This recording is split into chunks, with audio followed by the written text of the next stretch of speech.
Oi, gente, tudo bem? Bom, hoje a gente vai falar aqui um pouquinho sobre ecologia, uma matéria que cai muito no Enem de biologia, e uma matéria, assim, um módulo que também quer bastante, que são as cadeias e teias tróficas ou alimentares. Então, vamos começar?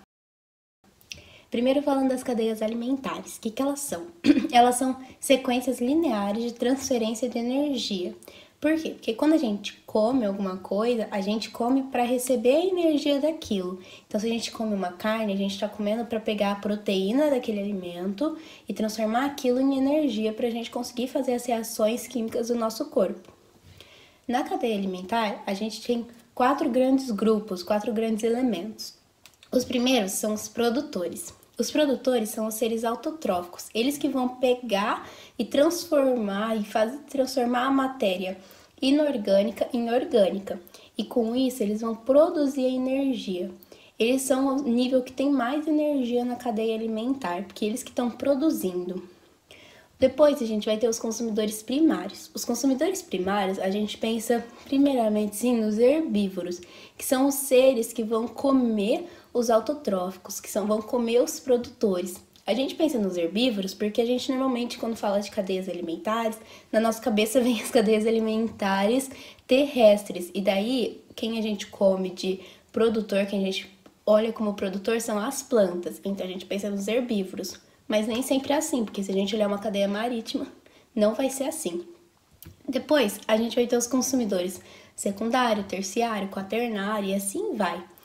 E daí esses são os que vão comer os outros consumidores. Então você vai ter o produtor vai ser comido pelo consumidor primário, o consumidor primário vai ser comido pelo consumidor secundário, o secundário pelo terciário, o terciário pelo quaternário e assim vai, tá? E esse daí vai até todos os níveis até chegar nos fungos, nas bactérias, que são os decompositores.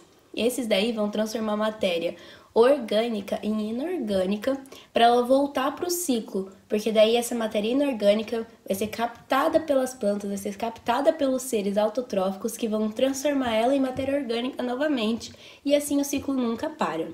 Aí, se vocês olharem, tem um exemplo de cadeia terrestre e um exemplo de cadeia marítima, tá bom? Agora, e as teias alimentares? As teias alimentares é mais ou menos a mesma coisa, mas as teias são bem mais complexas, são os que a gente analisa na natureza mesmo. Na natureza, para a gente pegar uma cadeia alimentar, a gente vai ter que retirar ela de uma teia alimentar, porque elas são um conjunto. É um conjunto de cadeias alimentares, porque na natureza todos os seres estão integrados. Então, você não vai ter só um consumidor primário, um consumidor secundário, um consumidor terciário. Não, você tem vários herbívoros, você tem vários carnívoros. Então, as cadeias estão sempre interligadas, formando uma teia trófica. Quanto mais complexa for a teia trófica, ou seja, quanto mais elementos você tiver nela, mais estável vai ser esse ecossistema, o ecossistema em que está inserido essa teia trófica. Por quê? Porque se uma espécie daquele sistema entrar em extinção, tiver um declínio muito grande da quantidade de seres da população, não vai afetar tanto, porque já vão ter mais outros elementos. Então, se um consumidor primário for danificado, a gente tem mais 2, mais 3 consumidores primários. Então, as teias tróficas, quanto mais complexas elas forem, quanto mais seres a gente tiver envolvido nelas, mais estável vai ser o ecossistema. Aí, se vocês olharem, também tem 2 exemplos de teias tróficas. Então, se vocês lembrarem de como eram as cadeias alimentares, era uma sequência linear. Agora, as teias tróficas já tem um monte de seta, uma aqui, uma aqui, uma aqui, uma aqui, algumas partindo do mesmo, né? Então, você tem das plantas uma parte para zebra, depois também parte para o coelho, depois para o rato. Então, são sempre assim, seres interligados, tá? Então, esse é o mais legal das teias tróficas. Agora, vamos falar da energia e matéria. Porque lembra que eu falei? As cadeias alimentares e as teias alimentares mostram a transferência de energia. Então, o que acontece? Você vai ter lá nos produtores, eles produzindo a energia. Eles estão transformando a matéria inorgânica em matéria orgânica e isso está gerando muita energia. Por isso, eles são os que têm mais energia. Não dá para ter mais que ele. Porque o que acontece? Quando você come uma planta, quando você come um alface, quando você come um tomate, você tá comendo só uma porcentagem da energia que ele tem. Você não consegue pegar todo 100% da energia. Então, o que acontece? Você vai pegar um pouquinho, aí o outro consumidor vai pegar um pouquinho, o outro consumidor vai pegar um pouquinho.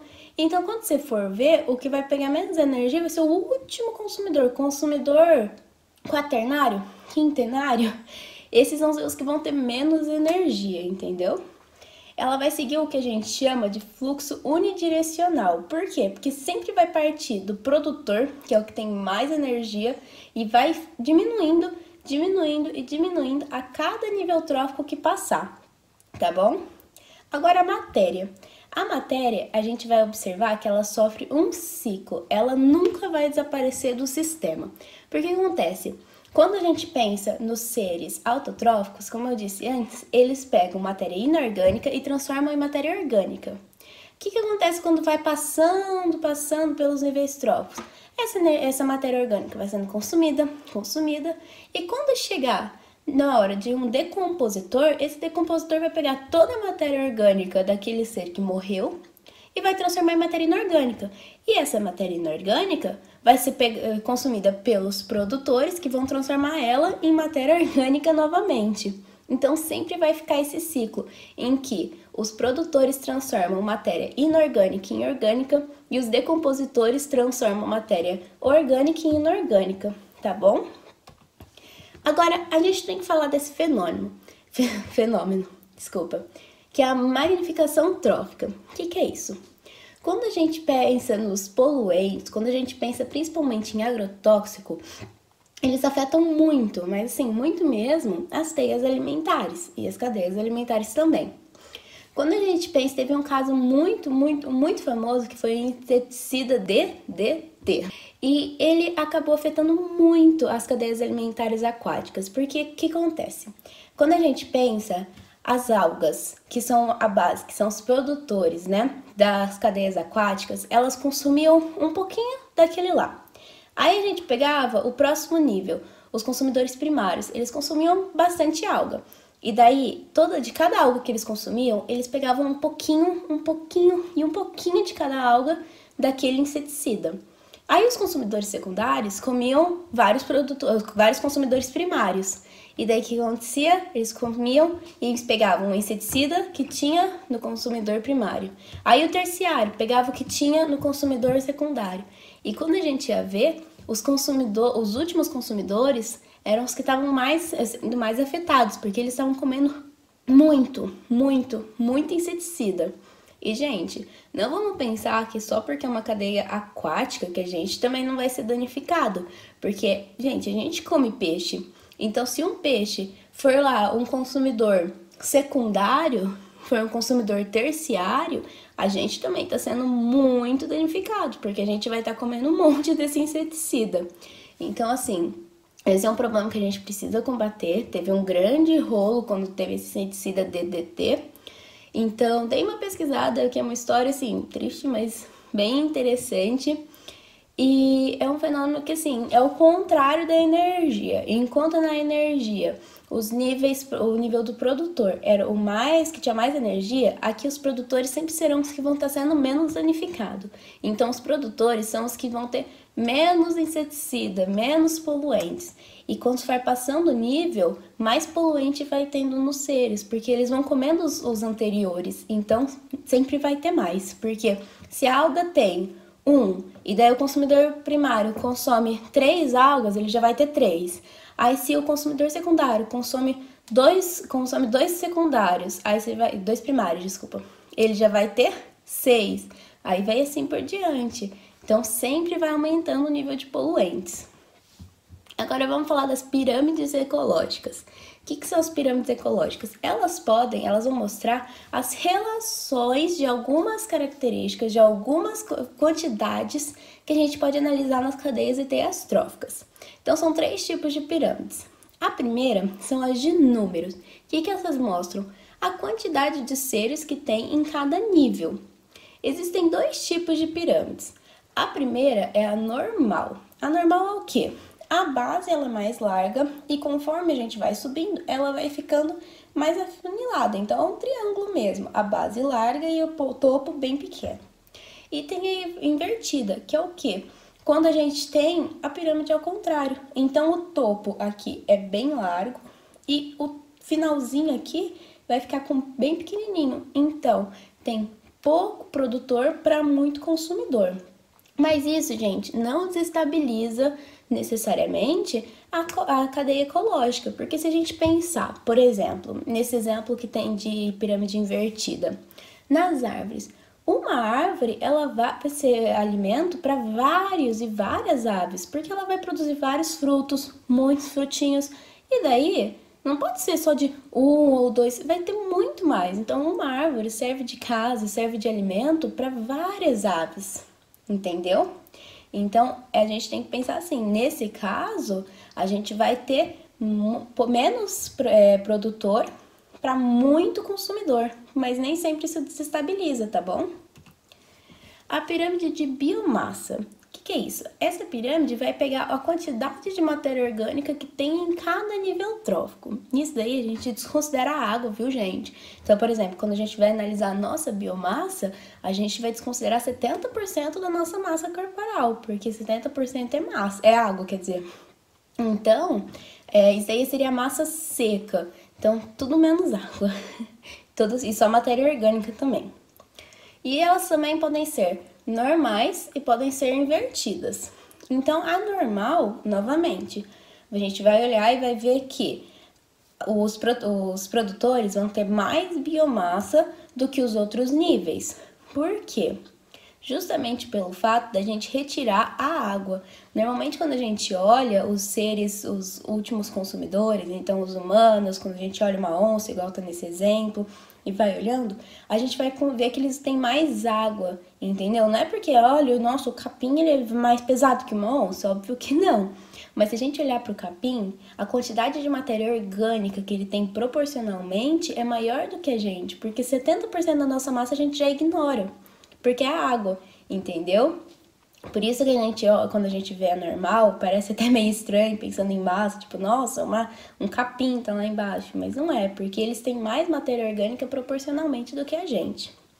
E as invertidas? Qual que é? Só tem uma pirâmide invertida de biomassa, que é essa daí que tem aí. Que é se a gente pensar numa coisa aquática, numa teia trófica, numa cadeia alimentar aquática, que é a do zooplâncton. Que zooplâncton, ele é um produtor, é um consumidor, e ele vai ter muito, eu falei errado, gente, ele é um consumidor, tá bom?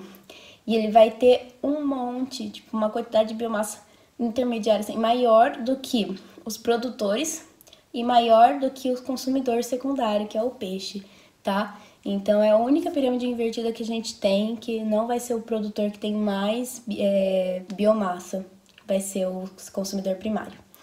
E a pirâmide de energia? A pirâmide de energia, como eu disse antes, é sempre um fluxo unidirecional. Então, não existe pirâmide invertida de energia. Em nenhum caso, um consumidor vai ter mais energia do que o produtor. Então, sempre vai ser a pirâmide normal, em que a base, os produtores, têm mais energia, e depois os consumidores primários vão ter mais energia que o secundário, que vai ter mais energia que o terciário, e conforme a gente vai vendo, conforme vão passando os níveis de consumidores, menos energia vai ter neles, tá bom? Então, de energia, não existe pirâmide de energia invertida. Bom, gente, essa foi a aula. Espero muito que vocês tenham gostado e que ajude vocês nessa trajetória até o Enem. E, gente, tem uma estudadinha legal nessa matéria, ela cai bastante. E, normalmente, os exercícios são simples, não são muito complicados, mas sempre dá pra complicar um pouquinho. Então, dê uma estudadinha, é bem interessante essa matéria, principalmente a parte do inseticida, é uma coisa que eles gostam bastante, da magnificação trófica. Então, dê uma estudadinha e boa sorte aí nessa caminhada até o Enem, em que a gente tá junto, viu? Qualquer coisa, não se esqueçam, gente, vocês podem deixar aqui nos comentários se vocês quiserem alguma aula. Vocês também podem seguir a gente, sigam aí nas redes sociais, a gente tem Facebook, a gente tem Instagram, nosso Instagram tá sempre com conteúdo muito legal, então sigam lá e estamos juntos até a caminhada pro Enem. Um beijão e até daqui 2 semanas.